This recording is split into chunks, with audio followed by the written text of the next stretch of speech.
Olá, meu amigo, minha amiga, que tal?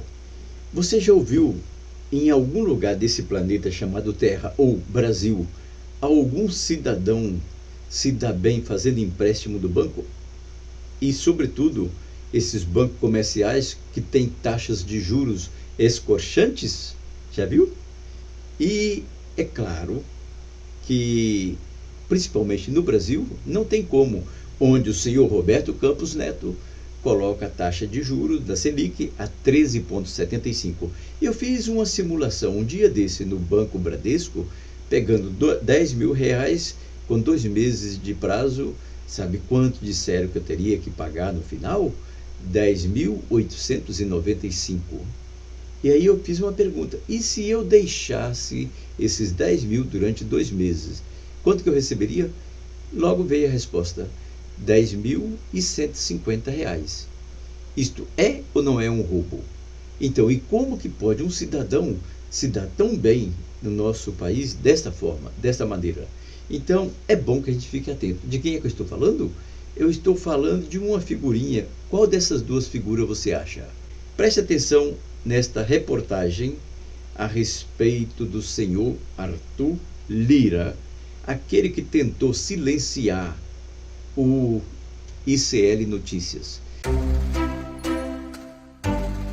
A taturana é uma lagarta que come folhas sem parar durante a vida inteira. As folhas, as verdinhas. Por isso, taturana foi o nome usado para batizar a operação da Polícia Federal que uniu os políticos de Alagoas. Mais de 20 de todas as tendências políticas foram indiciados por fraudar o fisco e desviar 280 milhões de reais de dinheiro público para enriquecer indevidamente.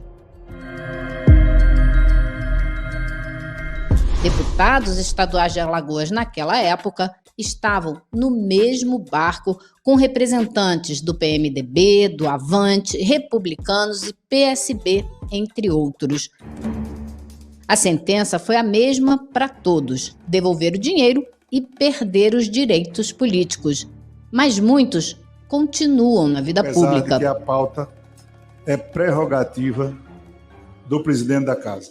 Com os colegas da Assembleia, Arthur Lira foi condenado por peculato, mas ainda assim se elegeu deputado federal e chegou a presidente da Câmara em Brasília, o terceiro nome na linha sucessória da República. São 145 votos. Isso. O deputado Arthur Lira, 300 deputados, 2 deputados votaram em branco. Faltando o presidente e o vice, ele assume o controle do país.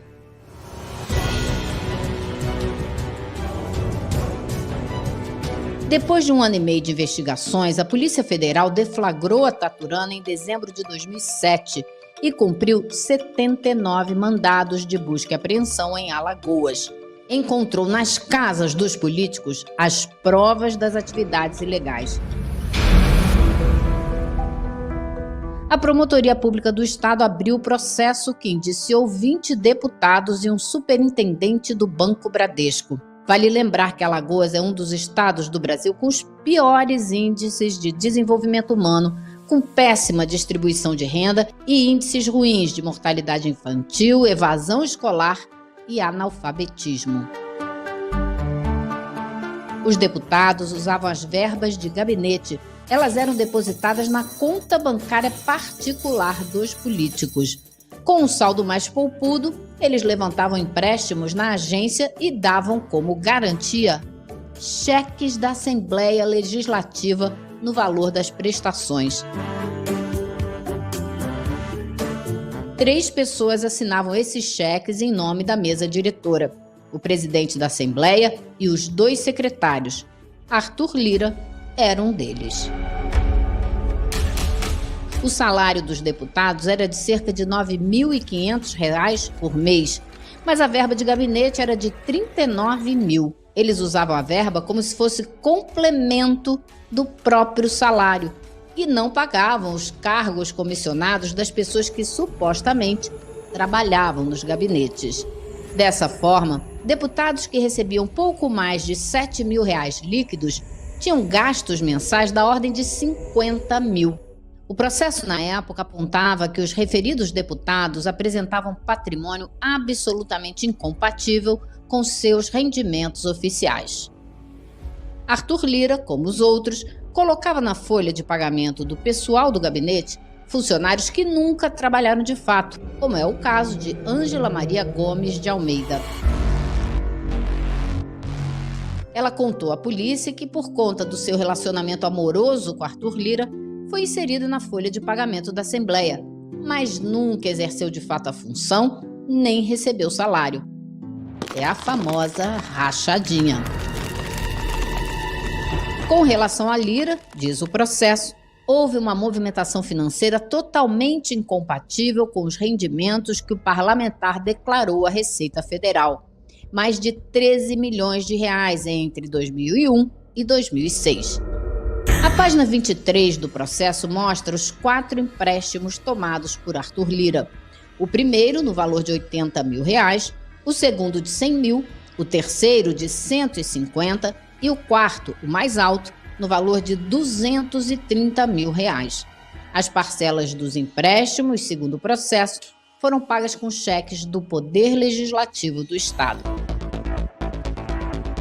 Esta é a lista dos cheques emitidos em favor de Arthur Lira, com os valores, datas e os números correspondentes. Isnaldo Bulhões de Barros Júnior, filiado ao MDB, também foi favorecido pelo esquema quando era deputado estadual em Alagoas. Ele atualmente é deputado federal em Brasília. Assim como Lira, deveria ter perdido os direitos políticos. Só que não. Até hoje, o mérito da ação não foi julgada. Lira conseguiu uma liminar para continuar na política e ela favoreceu todos os envolvidos. A Polícia Federal entregou todas as provas da investigação ao Ministério Público de Alagoas, inclusive gravações de conversas telefônicas. A transcrição do depoimento de uma funcionária do Bradesco mostra que no dia 4 de outubro de 2007, o deputado Arthur Lira deixou claro que queria um empréstimo no valor de R$80 mil. O empréstimo foi negado. A auditoria do banco determinara que esse tipo de negócio não poderia mais ser feito.